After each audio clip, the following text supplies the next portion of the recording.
You're the only dude I've ever heard say Reggie was first on the scene at his death. Do you think it was related to Tupac's death?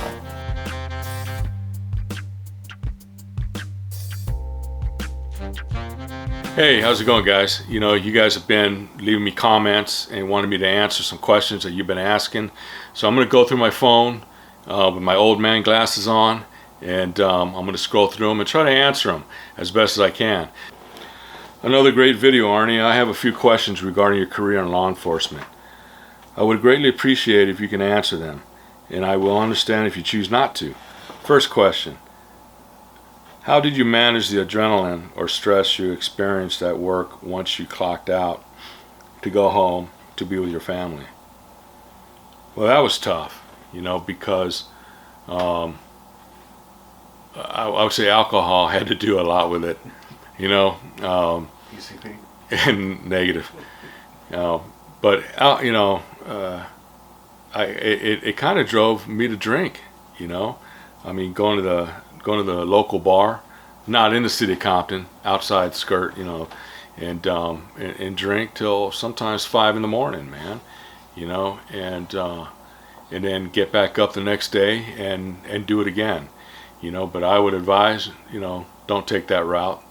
Thank God, I thank God that He looked after me, because there's only two things that I think God looks after are babies and fools, and I was a fool. And so yeah, but get into a system of working out, listening to good music, and loving your wife, loving your children, loving your home that God have given you, and take that route. Don't take the route I did. But I stopped. The wife gave me an ultimatum one day while I woke up on the couch, and my little boy's looking up at me and telling me, just looking at me, and he's smiling, and I got a hangover. I got to be in court at 9 o'clock, and this is like 6 in the morning. I just walked in about 3:30, 4 o'clock in the morning, and doing all over again. And my wife told me, hey, this has got to stop. And that's when I knew, man. She was serious. And, well, it stopped. Well, it didn't really stop, but there was about 2 or 3 nights a week I would go, have a Cut back. choir practice. Cut back. Yeah, but and were you always checking to see if you were being followed when driving from home or from home? Yeah, working undercover narcotics or even being a cop, you're always, the best thing to do is to take different routes. Don't go directly home, A to B every day. Stop somewhere, and or take a different route. But no, I think I really hate to say this, but in this day and time, people out there know when you're a crooked cop, and they'll try and follow you home and take care of you, and you want to stay away from that. And I don't think I gave anybody the want to take me out or anything like that, because I wasn't a crooked cop, So yeah, you're always, are there cities or counties that pay a police officer a higher wage? Yes, there is. So you gotta do your homework, and there are other cities that are going to pay you well, like Beverly Hills compared to Compton. Better benefits. Compton had some great benefits that we, the union, fought for, with the city. Would a city with large crime rate higher pay? Possibly. Sometimes not. It would depend. Did you ever arrest an individual for crime and later find out he is an active or retired police officer? No, never did. Thank God, because that would be a hard thing. But hey, man, you break the law, you're going to jail. That's it. God bless you. Thank you, Freeway City Rays, for the questions. War stories of the 90s and 80s in Compton, looters versus Santana. Yeah, we'll get into that, but like I said, I wasn't that gang cop, working gangs. I just wanted to throw them in jail, and other guys did. They knew all those guys. You know, I didn't want to remember their name. I didn't want to fill up this gigabyte, with that. Another guy asked, what about Reggie Wright Sr.? I worked directly under Reggie Wright because he was the Special Investigations Division lieutenant or sergeant at the time, and so I worked with him many years, and when I found out that him and his son were convicted federally for federal crimes, it was hard to take. It was very disgusting, because, and we'll get to my story later on of why I left, and the sour taste I had in my mouth from being an honest cop, doing the right thing, and apparently these two guys, were shady characters. If you got the feds looking at you, there's something wrong, so I'm working under this guy, and at the same time he's doing other things that aren't kosher, right underneath our noses.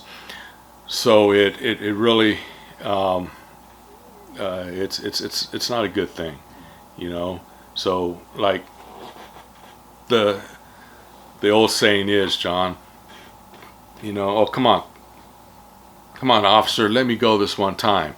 This is the first time I've ever sped, don't give me a ticket. No, you know what, you're lying, man. This is the first time you ever got caught. So just imagine how many times he possibly got away with, crime, and it saddens me. And there is a story behind that me and my partner, Andrew, saw, and we'll get into that at a later date. And it was disgusting what we saw. So and I don't think the gang, people point the finger at the gang unit.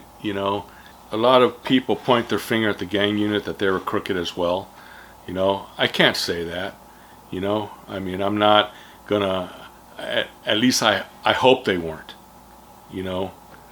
Yeah, I because there are some things that were done when it was under the direction of Reggie, but from my view and my understanding, but maybe I could have been naive too, because they were my friends, they were my partners. We did a lot of things together. We drank together. So you don't want to believe that in a friend. But as talking to other officers, they may have been. Now, 30 years later, looking back, and wow, man, you kind of scratch your head and you shake your head. Did they know something was up? I don't know. And that's not. I don't want to, pry something open, man. That it's.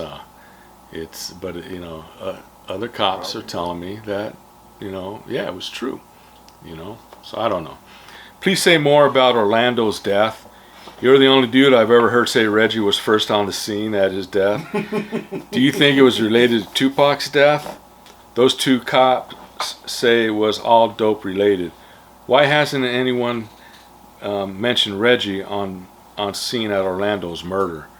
Well, you're right. It's Who said that? Again, Who asked that? Emma Schelliker. Yeah, Reggie was the first one on the scene. Senior. Junior was gone by then. He had left the department, got into an accident, and left the department. First on the scene, I still remember it clearly. Is my partner and I were on the back lot, and we were just talking. There were some other guys, and we heard a barrage of shots coming from just south of the police department, and it was bad. It was, man, I haven't heard that many shots come about in a long time. It was just brrr, brrr, boom, boom, boom, boom, brrr, boom, boom, boom. Just crazy. So, we hopped in our undercover car, man, and we hustled down that street, and we pulled up, and yeah, Reggie was the first one on the scene. Um, and he looked startled, you know. How much time passed between when you heard the shots to when you arrived on scene? I would say maybe a minute, because we weren't that far away from the back lot of the police department to that street, which is probably 3 streets south. So it takes, So how did he get there so quickly? I don't know. Um, and he looked startled, and I was asking him, hey man, did you got a description of the shooters? You got any suspect description? And I got nothing out of him. My partner looked over while I was veering off to Reggie. My partner went over to the victim in the car, and he starts yelling at me, "Hey, it's Lando, man. It's Lando. It's Lando, Arnie." And I said, "Who?" And I looked back, and it was Orlando Anderson shot up, man. He was dead. He was gone. DOA. Yeah, man. And so some other units got there right after we did, about 2 minutes, black and white. The chief got there. I remember the chief showing up, and because he was one of the guys that was out there on the back lot that we were shucking and jiving with, and but so yeah, he was dead, man, and what really got me, kind of shook me, man. I was, really, but some other gang officer said that he got a dying declaration from Orlando Anderson that he killed Tupac, and I kind of, you see, and both my partner and I knew Orlando was dead, and I just don't believe that, and it's a hard thing to swallow, especially when my partner and I were, we were honest, and to hear that coming from that officer, like I go back to the story again, what, officer, this is my first time speeding, can you let me off? No, man, this is your first time you got caught, so it was, so we left the scene, let them handle it, and but it appeared that the shooting happened there on that street, one street just north of Alondra at Willowbrook, and so maybe it did happen at the burger stand. I don't remember, I mean, I didn't Did go anyone over take there. statements from you and your partner? No, Nobody. nobody, no, so it. So what's your theory on why Senior, or Wright Senior was there? Well, that's another good topic, man, that I'm going to have to hammer out and get into that story. Well, like everybody knows, his son Reggie, Junie, was the head of security for Death Row Records. He had a lot of, well, not a lot. He had a few officers from Compton that worked for him. So, of course, we all know that Orlando was wanted for the murder of Tupac, but for him to say, "I killed Tupac," when he's sitting there riddled with bullet holes, I just don't buy it, and the other, so it's a dead issue, man. I mean, they're dead, they're long gone, Tupac. And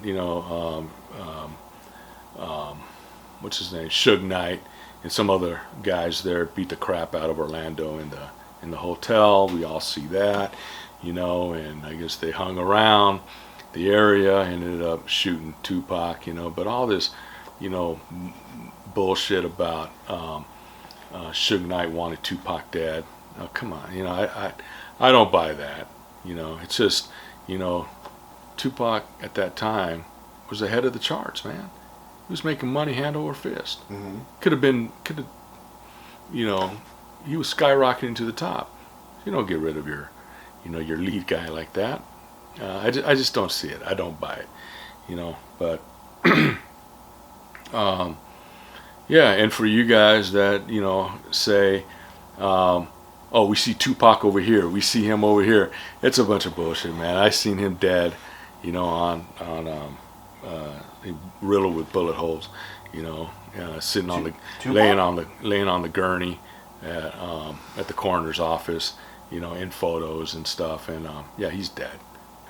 Reggie and Paradin were close. The Wrights funded his mayoral campaign with money they stole from Suge Knight's Death Row Records, and also then funded the targeting of Omar Bradley to put him in prison for paying for a dinner on his credit card. Payback for shutting down the Compton PD. Yeah, I don't know. Reggie was close with a lot of people there. I don't know if it was Paradin too much, but I do know, he was very close with with the chief, at that time, and Huey. So they were best of friends, BFFs. Yeah, and yeah, and I do feel Omar Bradley did have a vendetta against Compton PD for joining forces with the feds to hook him up and file a case against him and go to prison for that. But I heard he got it expunged, got it erased from his record. I don't. Hey, it's all water under the bridge. How dangerous was Compton at its worst period, and what year was that? Wow, man. When I came on back in '88 and hit the streets there, we had, I would say, on a good, every day there was a gunshot victim. Um, on the weekends, you knew you were going to have maybe anywhere from 3 to 5 homicides, that you had to handle. We didn't call in the sheriff's department to handle it. We did our own investigations. So the detectives that were on call on the weekends or that week, they were busy. They were busy, man. And collecting evidence from A to Z, man. You learn how to, do door-to-doors, interview people. What did you see? Where were you at? What were you doing? How did you see it? You got to ask all those questions. And there were some good guys, that we had that taught us younger guys that. So I would have to say, in the middle 80s, I would say about 83 and on is when it really started ramping up into possibly today, still going. It's just kept rocking and rolling. But I learned a lot from the older officers that took us under their wings and taught us how to interview people and how to, teaching us how if people were lying to us and not telling us the truth. So it's a learning experience, man. The most dangerous year, like I said, I was there from '88 to 2000. So it, man, it could be. 89? Yeah, we had some good. I'm telling you, you can't pick one year because we were, for that small of a city, we would have anywhere from 55 to possibly 70 homicides a year. There's 52 weeks in a year, man. And that you quadruple that with gunshot victims. We got so used to them, John. We got so used to gunshot victims that I remember my partner and I, Bruce, we would walk up to a gunshot victim with ice cream in one hand, our notebook and a pen in the other, asking this guy, what happened, man? And they would say, F you, man, I'm gonna take care of this myself. And he's sitting there with a couple of gunshot wounds. All right, you don't want to tell us, man, but still you got to do your due diligence, your due process, and try to get that information out. Did they have to file a police report or no? Well, yeah, you got to file it at least as being a law enforcement. No, I understand that, but if I got shot, then you and just the cop came up to you and said, "What happened?" I'd be like, I'm not telling you. right. Then that's what I'm going to put in the report. I'm not telling you, but I would still try Victim and get. doesn't want to tell me. Right, victims, being incoherent, he's being abusive, whatever, man, and Maybe he's just going right. Well, you try to get more. You try to get evidence. You try to get suspect information. You're trying to contact other witnesses that possibly saw something and go from there. So I can't tell you, I can't narrow down the year, because if I get Palafox in here, or if I get Bud Johnson in here, or if I get Howie Coolidge, or if I get, Paul Mason in here, Carl Smith, all these guys that I worked with, they're going to say, no, it was this year. It was that year. No, I mean, and even, all these guys that I named, they're going to, Arnie, man, it was like, a wild, wild west when we got there, so it was crazy, man. It was, crazy times. But there's one question here from Brian C. Good stuff. The co-host needs to learn how to let the story go. Too many random funny questions ruins the flow of an interview big time. Great content though, stories that need to be told. Both of you did a good job. Good job, John. I was raised in Compton, and me and Kevin Burrell was my classmate at Walton Middle School. I guess I can say I survived growing up in Compton. Yeah, you did, Manuel Escobar. Kevin was a good guy. That's another story that we got to get into, and I got to get some guys that, not just myself, but other coppers that were friends with Kevin, Jimmy Mack, and tell their story, the good times and the bad times.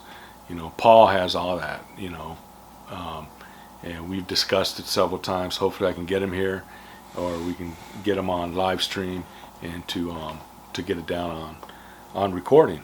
So, it's a good thing. One of the questions that, comes here, so is it true Reggie Wright Sr. Wanted to know about the next raid? I knew a guy who told me guys sometimes would hit a house but come up empty, meaning they got tipped off. And that comes from 520s. You're not the first one. And like I said, man, I hope to God it wasn't true. But there was one time that my partner and I were told that, in a nice way, to let them know what's going on. And it was tough, because that means we got the monkey on our back, and I get a lot of, I think, hate from a couple of officers from the gang unit, and it does. First of all, I can give a shit, So you got to remember, there's some good guys you keep in touch with, and there's some other guys that they just don't care. They just go off into the light, man. So when you have partners that stick around with you, you got other partners that don't. So for a long time there, I didn't have the backing of some friends that I thought I should have, and that story will come. But they got to know, man, that myself and some other guys there that worked in the narco unit, we didn't go to the feds. We didn't go to the sheriff's department to tell them or and let them know if there was some wrongdoing within the Compton Police Department. They came to us. They knocked on our door, meaning myself and a couple other guys that wanted to talk to us about possible some things they're getting on some wiretaps about Reggie Wright, about Junie, about the gang unit, and wanted to know about it. So they came to our knocking on us, and we told them what we knew. It wasn't, we would get calls in narcotics, man, about the gang units all, they're a bunch of, they wanted to kill him. We got some stupid calls like that. So you knew when to take them serious and when not to take them serious. Like death threats? Yeah, hey man, they're effed up and we're gonna get them. Stupid things like that. Or Reggie's an effing asshole. Just say stupid stuff. But as other investigations rolled with that we were involved in with the FBI, their names popped up. They wanted to know from us, Whose names? like the gang unit, Ladd, Brennan, Aguirre, Richardson, what, and well, so we had met with them, not once, a few times, but it wasn't because they were getting tips off the wiretaps, That's not good when your name's popping up on wiretaps. It's not. And then when I'm working undercover narcotics, and even the other guys, you can't say nothing, man. You don't want to, and your mind starts playing tricks on you. Are these guys for real? No, they're not doing anything bad. They can't be. So you're always, things really started getting stressed at that time, and so that's why I say, I hope he wasn't doing something back then. We don't know. This is the only time he got caught. Yeah, this time. So, we'll get into that, time, but I think we go down this rabbit hole. Yeah, we do. It's gotta come out, and Mason would be the great guy to do it with, huh? oh, of course, Paul will be, because I know Paul has some insight on it, and I was shocked when I found out about it, 3-4 years ago, that he was Reggie was indicted for all these things by the feds, and I was in shock. You got to be kidding me, man. And so it, and then they get convicted or they pled out. Are they both in jail right now? Prison? Nothing I know of. No. Senior, no. I heard he got just some. He got released and doing probation, I think. I tell you, John, it's real funny how I take it. I really don't care. I mean, because they left me in the dark, man. And nobody was at my side basically to help me get through what I was going through at that time when I had to leave something that I loved doing, and had to walk away. There were guys there. I remember the chief saying, "I don't want you working for Death Row Records," and yada yada yada, and doing this, but yet guys there were working for Death Row Records and they got promoted. Oh. Wow, man. So you just shake your head, man. And it's especially when myself and my partners, we're trying to do the right things and be honest, never had the DAs look at my search warrants or anything like that and scratch their head. Yeah, man. Yeah, so that's it's crazy, and we'll get into that. And then they get promoted. Yeah, that sucks. And we'll be starting that podcast real soon, and we'll get some guys on here that'll tell it like it is and have some good times. There's a few things I leave you with. One is let's start respecting each other. And start off with baby steps. Use your turn signals when you're turning. All right, Paul. Paul. All right, John. You got that? And number 2, push a chair in after you eat from the dinner table. And number 3, put your cart back after you finish shopping. Put it back in the little parking stall that it needs to be in. You know, don't be so freaking rude and leaving it in the parking stall. You know what I mean? Put it back where it belongs. 505 Exit vandalism case for Athens. Explain it. Soon to be ex slashed her tires and has made threatening comments to her. She's concerned he might return. 10 4, give